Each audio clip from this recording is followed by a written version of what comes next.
Bienvenido a nuestra sesión 26 en nuestro estudio de Santiago, la Epístola Universal.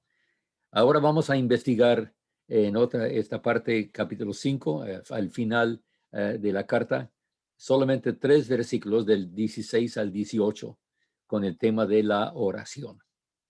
Pero este tema, con su instrucción y aplicación práctica para los primeros destinatarios y para nosotros también, merece que regresemos a los versículos anteriores para ver el contexto total. Así que vamos a leer, por favor, desde el versículo 13 de Santiago 5, repitiendo lo que vimos la vez pasada. ¿Está alguno entre vosotros afligido? Haga oración. ¿Está alguno alegre? Cante alabanzas.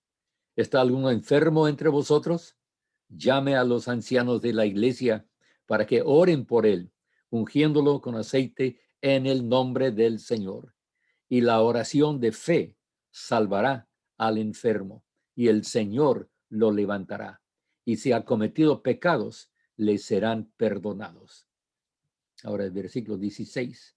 Confesaos vuestras ofensas unos a otros y orad unos por otros, para que seáis sanados. La oración eficaz del justo puede mucho. Elías era hombre sujeto a pasiones semejantes a las nuestras y oró fervientemente para que no lloviera, y no llovió sobre la tierra durante 3 años y 6 meses. Y otra vez oró, y el cielo dio lluvia, y la tierra produjo su fruto. Bien, ahora, como hemos dicho, vamos a concentrarnos en los versículos 16 al 18, pero hemos leído y vamos a revisar, resumir esta parte desde el versículo 13. El contexto es la oración. Cómo debemos sostenernos los unos a los otros en este ministerio. Contrario a una idea popular, no se necesita nada de vocabulario especial para ser eficaz en la oración o poderoso ante Dios. Se trata de comunicarnos con Dios con sinceridad y la sencillez de la fe. Tampoco se trata de algún poder esotérico o energía cósmica como las ondas electromagnéticas, como el de la radio. Diremos más acerca de esto luego. Sencillamente, dice Santiago, si estamos afligidos, debemos orar. Si estamos alegres, que cantemos alabanzas. Y si estamos enfermos, que llamemos a los ancianos de la iglesia para que oren por nosotros, ungiéndonos con aceite en el nombre del Señor. Vimos que esta exhortación no prohíbe el uso de la medicina y que tampoco se debe tomar como orden rigurosa para toda ocasión u oportunidad de ministerio en pro de la sanación de los enfermos. Es notable cómo Santiago une los conceptos de la sanidad y la salvación espiritual.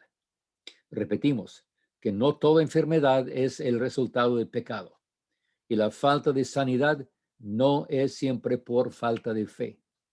Dios, en su soberana voluntad, a veces contesta con sanidad y damos gracias por eso. Y a veces contesta con esperanza por una sanidad total en la eternidad y también damos gracias por esa, esa respuesta. Por el momento nos insta el apóstol a tener paciencia y paciencia hasta la resignación, nos ha dicho. Lo cierto es que el Señor está con los que están en medio de la tempestad, tanto como con los que están ya a salvo en el puerto. Por eso debemos tener paciencia en medio de la tempestad o el problema que enfrentamos, hermanos. Ahora vamos a ver lo que nos dice el apóstol en estos versículos a la mano, 16, 17 y 18 de capítulo 5. Confesaos vuestras ofensas unos a otros y orad unos por otros para que seáis sanados. Confesar las ofensas, dice. En ninguna manera ordena esto la confesión de todo pecado a algún clérigo, pastor o ministro. a un apóstol. No dice confesaos a los ancianos, pero sí afirma y anima que la confesión de nuestras faltas y ofensas es propia para la humildad y la transparencia entre nosotros, como miembros de comunidades cristianas, como grupos de cristianos creyentes. Todo líder cristiano que no admite sus errores está muy propenso a los ataques del enemigo, acusaciones de orgullo y presunción. Todos reconocemos que tenemos limitaciones, que somos un tanto débiles por la misma vida y vivimos como seres humanos. Nos cansamos, sentimos necesidad como la sed y el hambre, a veces nos enfermamos. Tenemos necesidad de afirmación personal, el cariño de una familia y la confianza que viene de la amistad íntima. Pero esta nuestra humanidad no es el punto aquí. Santiago utiliza el término que se aplica a transgresiones y errores inocentes, no premeditados ni voluntarios. Pero el asunto de la confesión, aunque fuera un error inocente, esta confesión y este asunto necesita una aclaración. Permíteme una palabra personal en cuanto a esto. No hay texto directo que indique lo que quiero compartir, pero creo que está dentro del espíritu de la escritura y la lógica de la inteligencia que el Señor nos ha dado. Un gran hombre de Dios me compartió hace años esta regla. El círculo de la confesión debe igualar el círculo de la ofensa, esa ofensa misma. En otras palabras, si ha ocurrido un pecado u ofensa solamente en la mente de una persona, la confesión solo debe ser entre el pecador y Dios. No hay que confesar en público lo que se ha cometido en privado. Pero si la ofensa se cometió en público, ante un grupo de personas o hermanos, entonces sí sería provechoso, hasta apropiado, admitir la ofensa y pedir el perdón del ofendido o los ofendidos ante el mismo grupo que presenciaron esa ofensa.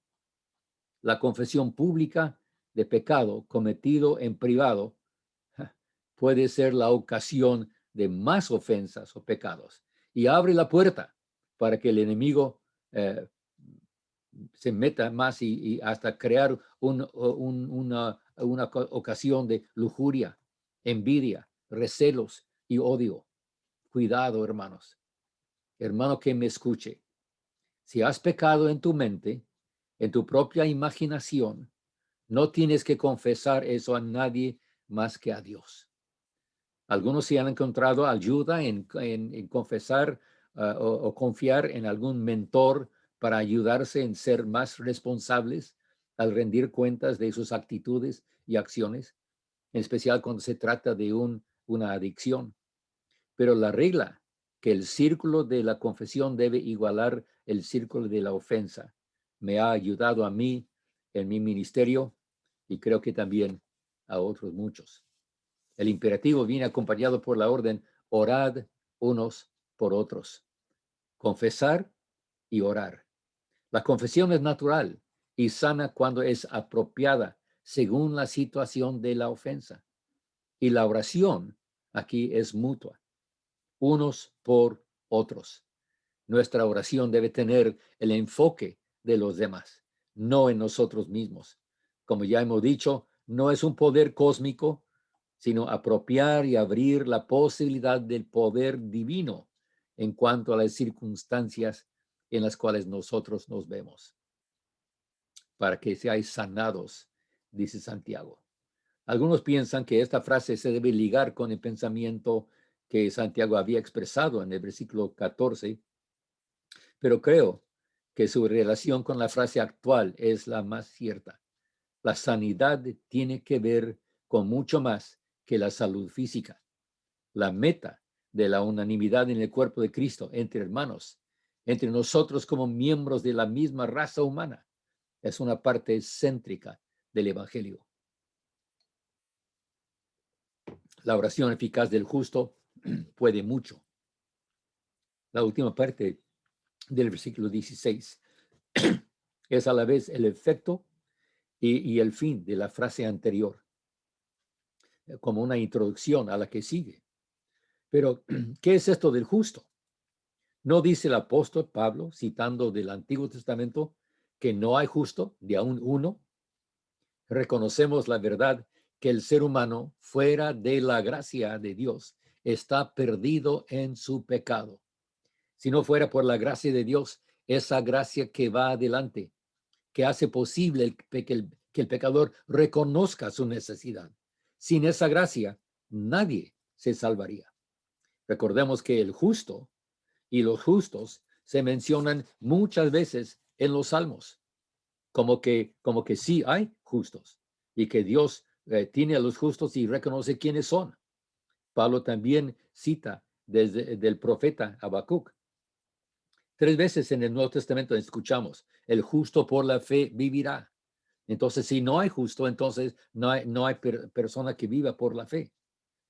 Pero Dios reconoce que es por la fe que toda justicia se recibe y se experimenta. Y nosotros debemos de reconocerlo también. Es la misma gracia de Dios como poder transformador que lo que Él otorga, lo que Él imparte, la justicia que bendice al ser humano. Eso es un don de Dios. Por eso dice Santiago que la oración del justo puede mucho.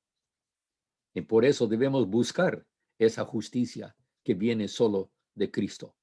Se ha observado que la expresión es orar con intensidad, no necesariamente en voz alta gritándole a Dios como si fuera sordo, sino con la sinceridad y la intensidad de la necesidad sentida y la situación que se presenta en ese momento. Esa es la oración que sí tiene éxito, que es eficaz ante Dios. Luego llegamos al ejemplo de Elías, que leemos en versículos 17 y 18. Su oración era así, ferviente, aunque sujeto a pasiones semejantes a las nuestras. Era hombre como cualquier otro, pero justo en el sentido que acabamos de expresar. Su fe y su confianza en Dios hicieron la diferencia. La historia se narra en el primer libro de Reyes, capítulo 17, y el pasaje menciona una oración muy sencilla. La tierra que menciona Santiago era la de Israel, puesto que la sequía era solo local. Y la segunda oración, que implica cuando describe a Elías hincado con la cabeza entre las rodillas. Ojalá aprendiéramos esta lección. No tenemos que gritar, ni brincar, ni llorar para que Dios nos escuche. No tenemos que usar una cierta postura de las manos o los brazos, pero sí, nuestra oración debe ser sincera y de todo corazón, ferviente. Otra vez, permite esta observación. Algunos hoy día promueven oraciones de flechazos, como que estamos tirando saetas potentes a las personas por quienes oramos. Hasta hemos escuchado de la enseñanza que debemos así mentalmente tirar oraciones como flechas para pegar entre los ojos de las personas que encontramos en la calle.